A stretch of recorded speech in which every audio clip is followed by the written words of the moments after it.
How's it going, guys? It's your boy Mike from Seattle, and today I have the opportunity to host Mark and Dominic's and mine group podcast, Knights of the Round Table. Mark, go ahead and say hi.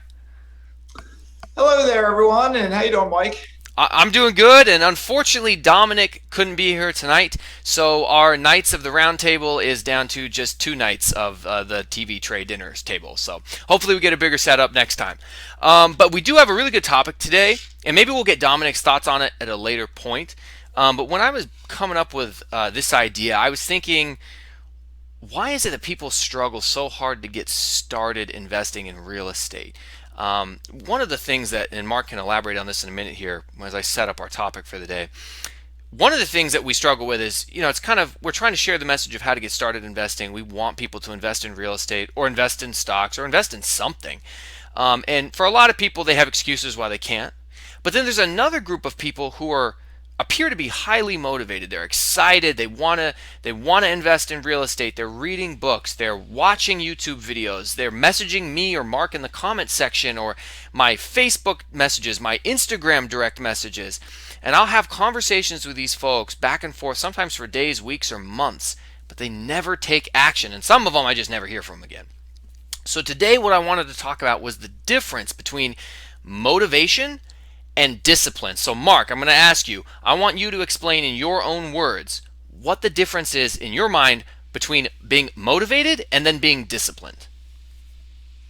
Okay, sure. All right, with what you just said, Mike, I agree with everything. I've talked to people the same way, and they seem so excited about it, and they don't pull the trigger. Other people, they're not excited. They just kind of blow me off. They're not interested in investing for some reason. But with motivation, like when I was growing up, I played sports. I played football a little bit. I played baseball many years. And I had good coaches that would really motivate us. They'd pump us up to get out there and play good. And so with motivating, it's a matter of, it's the kind of like the rah-rah. It's like, Mike, you can do it. Mike, you can do it. And I can get, maybe as, I'm just using you as an example, I can get you pumped up and excited. Okay. But someone can get excited, say I'm the one exciting you, and then I walk away and I go home. It's hard for a lot of people to maintain that excitement. Mm-hmm. And I think a lot of people it's that inner discipline. I call it sometimes the grit or the gumption, or sometimes you got to reach down, pull yourself up by your bootstraps. That's an old saying. And I'm not sure if I know exactly how to turn that on in a person, but this is a guess on my part. I'll just make somebody up. I got a buddy. I talk to him about investing. Every time I see him, I mention it. He gets excited. But then at the end of the day, I go home, he goes home. And when he goes home, there's distractions. There's Netflix. Maybe there's a spouse. Maybe there's children. Video games. Video games. Life gets in the way. Okay.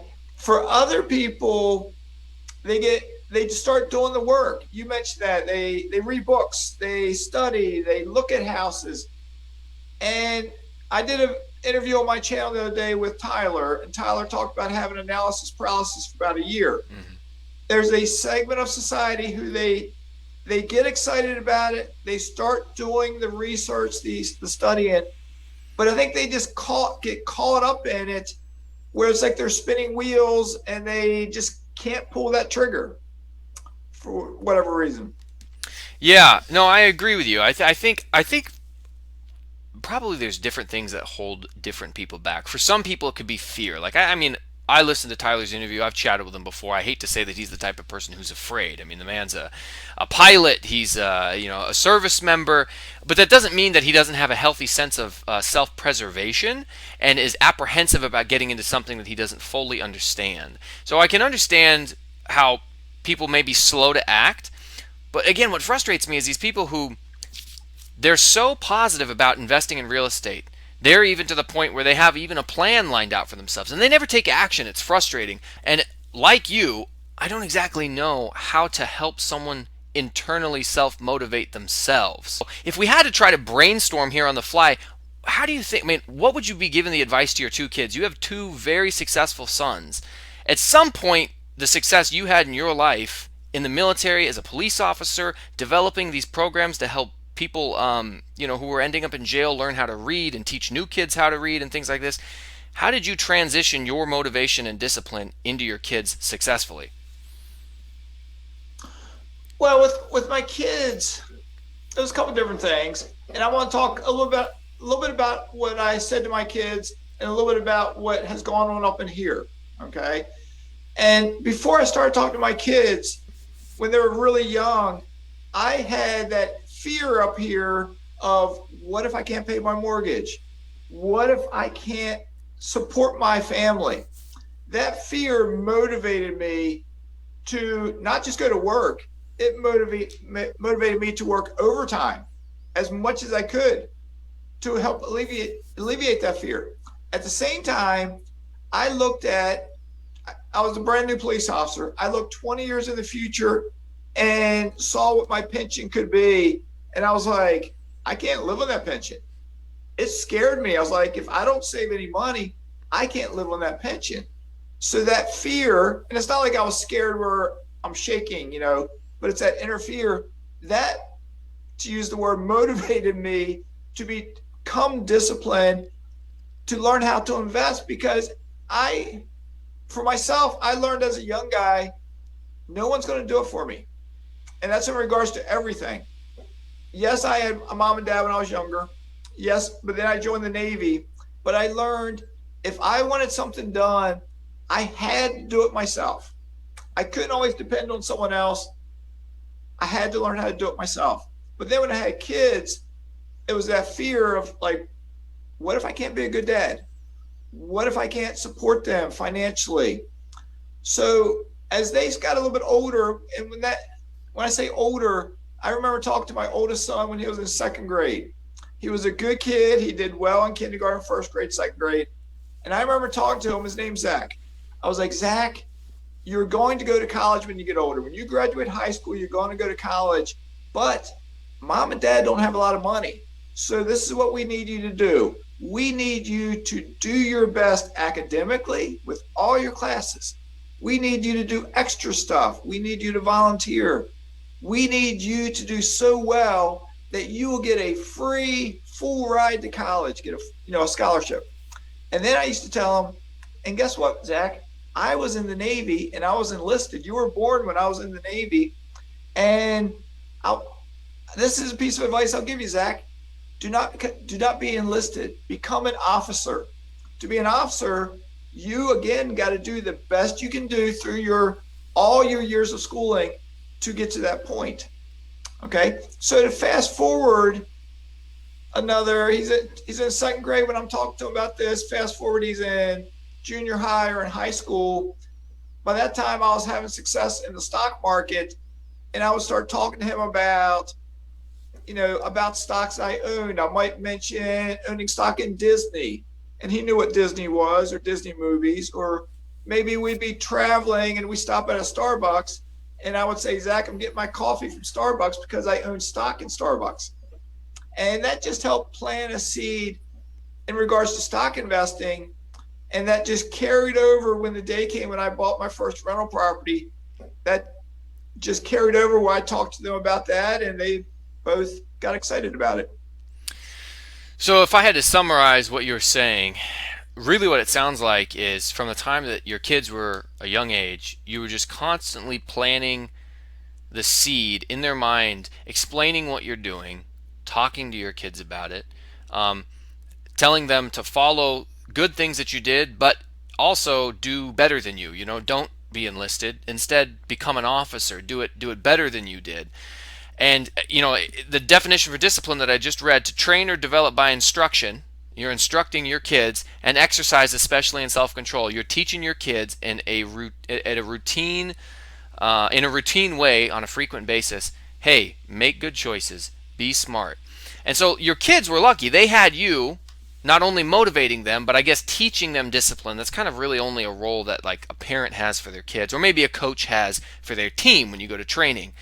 So if you're out there and you're watching this and you haven't bought your first rental, and you haven't gotten that first piece of real estate, there could be a million different reasons for it. You don't know the market well enough, you're afraid of losing money, you don't think you're working with the right people, you don't want to make a mistake, you're not educated enough to do it yet, or maybe you're even making up excuses that aren't even relevant, but just to you they are. It's your own little internal mental block.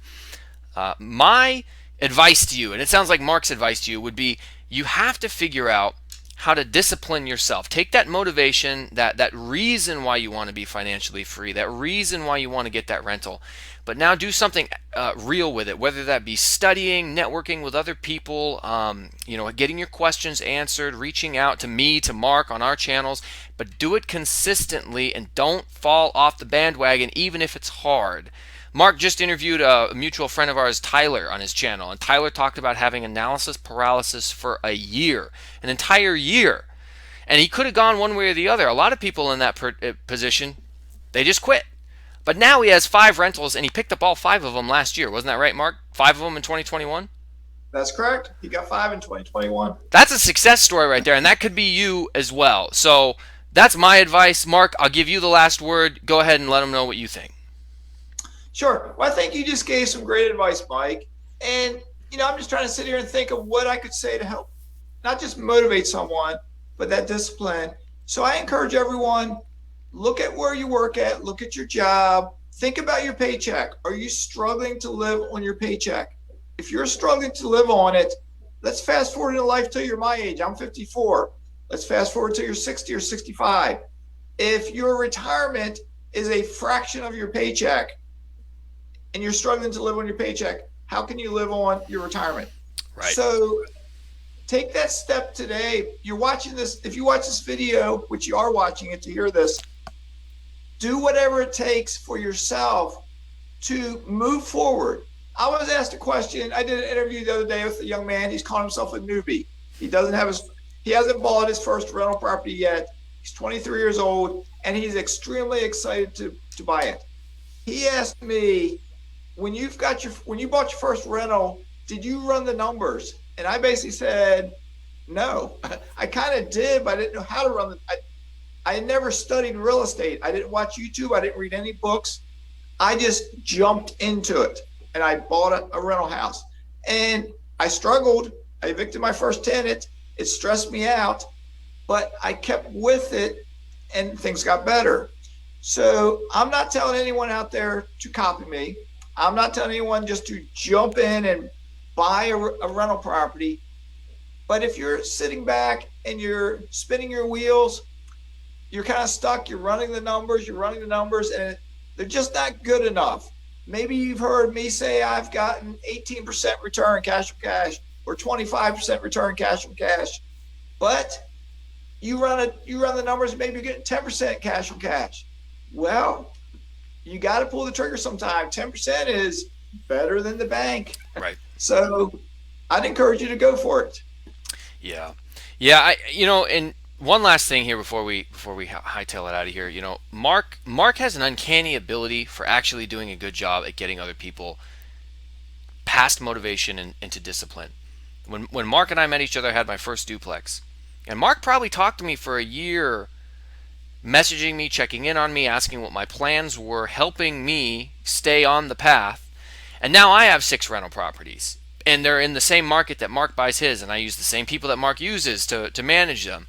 So, Mark has helped in our investment group. Caleb, who's been interviewed, Will, Tyler, I'm blanking on everybody's names right now. We've got Glenn and Rich and all these other people in our investment group who have honestly probably gotten rentals or multiple rentals or purchased from who they purchased from because Mark's helped us to get to that point. So if you are trying to figure out how you can discipline yourself, it can be small actions.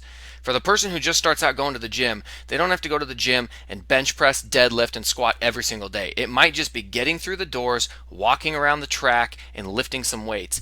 And if you start small but be consistent, eventually you'll get to those heavier objects that you'll be lifting. Eventually you'll start seeing results. It might take time, but it's just like that with the gym, just like that with any skill you develop, just like that with real estate. So don't discount the small steps you can take forward, because if you add enough of them up, eventually you'll get where you want to be. That's all I got to say, Mark. Anything else? How can people find you? I have a YouTube channel. Look at my name in the lower left-hand corner, right-hand corner, whatever corner that is. Mazske Finance. Just go to YouTube and search Mazske Finance, and you'll find my channel. And if I can help you in any way, just comment on any of my videos, or my email address is always in the description, which is mazkefinance@gmail.com. Perfect. Thanks, Mark. And I'll put the link to Mark's YouTube channel in the description below. Guys, appreciate you watching. If this was beneficial, like the video, subscribe, but most importantly, leave a comment down below with a topic that you'd like to hear covered by hopefully all 3 of the Knights of the Round Table with Dominic next time.